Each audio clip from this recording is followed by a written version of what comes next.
Bismillahirrahmanirrahim.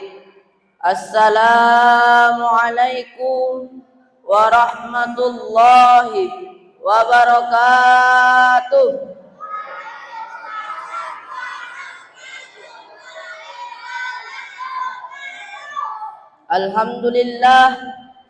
Alhamdulillahilladzi an'ama 'alaina bi ni'matil iman wal islam. Assalatu wassalamu ala ashrafil anbiya'i wal mursalin Sayyidina Muhammadin wa ala alihi wa sahbihi ajma'in. Amma ba'd. Alhamdulillah, segala puji bagi Allah atas segala nikmatnya yang telah diberikan kepada kita.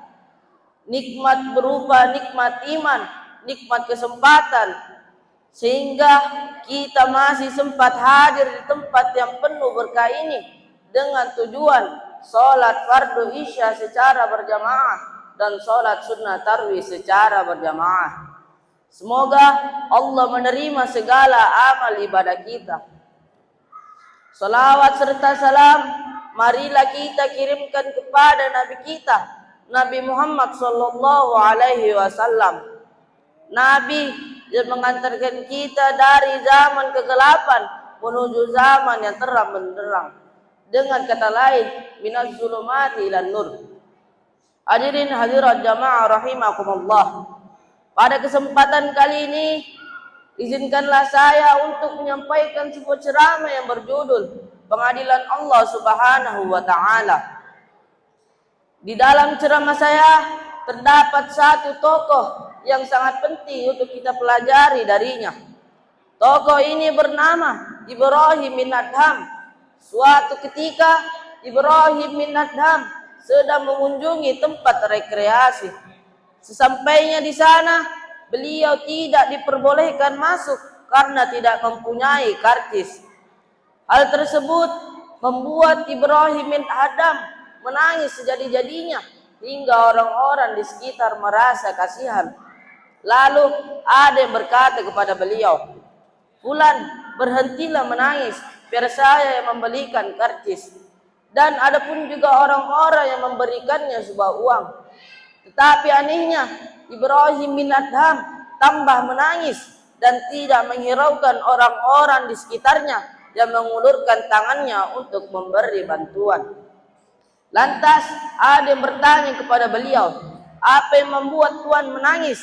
Dan dijawablah oleh Ibrahim bin Adham, "Saya menangis karena saya mengingat akhirat.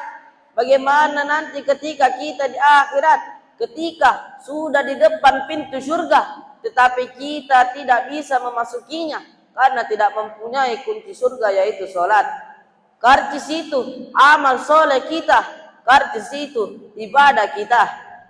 Pelajaran yang dapat kita petik dari kisah ini adalah bahwa sebagai seorang muslim kita harus mempersiapkan bekal berupa amal kebaikan untuk kita bawa ke kampung indah dan abadi, tempat berkumpulnya orang-orang yang diridhai Allah Subhanahu wa Ta'ala. Hadirin hadirat rahimakumullah.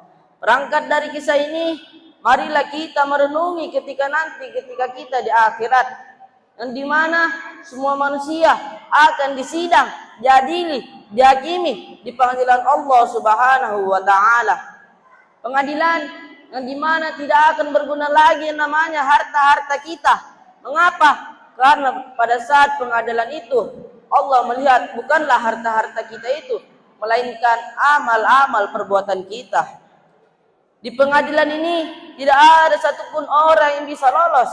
Tidak layaknya dengan pengadilan di dunia, yang terkadang yang benar disalahkan dan yang salah dibenarkan. Terkadang muncul sebuah istilah, ada fulus urusan mulus, tiada fulus ente mampus. Ketika di pengadilan tidak ada lagi mengenali ketuhanan yang Maha Esa, tetapi keuangan yang Maha Kuasa. Nauzubillahi min dzalik. Kaum muslimin dan muslimat yang berbahagia. Namun, sadarkah kita di akhirat ketika sudah di depan pintu surga, tetapi ketika semua manusia digiring menuju pengadilan Allah Subhanahu wa taala, dan di mana tidak ada satupun orang yang bisa lewat begitu saja. Mengapa? Karena ada 5 cara Allah Subhanahu wa taala untuk mengadili manusia di padang mahsyar nanti. Apa itu? Simak baik-baik. Cara pertama Allah Subhanahu wa taala adalah dengan cara Allah Subhanahu wa taala akan bertanya secara langsung.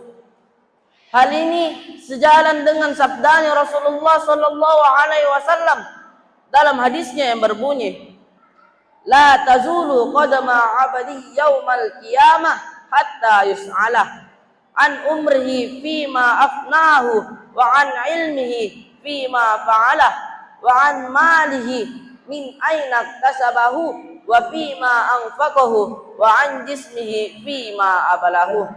Sekira-kira artinya, pada hari kiamat kedua kaki seorang hamba tidak akan bergeser sebelum ia ditanyai tentang umurnya, untuk apa ia habiskan, tentang ilmunya, untuk apa ia amalkan, tentang uangnya, dari mana ia peroleh, dan untuk apa ia belanjakan, dan tentang badannya, untuk apa ia gunakan. Pertanyaannya, apa ada yang bisa lolos dari pengadilan Allah Subhanahu wa taala ini? Cara Allah Subhanahu wa taala yang kedua adalah dengan cara menghadirkan bukti dan saksi. Hal ini sejalan dengan firman Allah Subhanahu wa taala dalam Al-Qur'an surah Yasin ayat 65 yang berbunyi, A'udzubillahi minasyaitonirrajim. Bismillahirrahmanirrahim.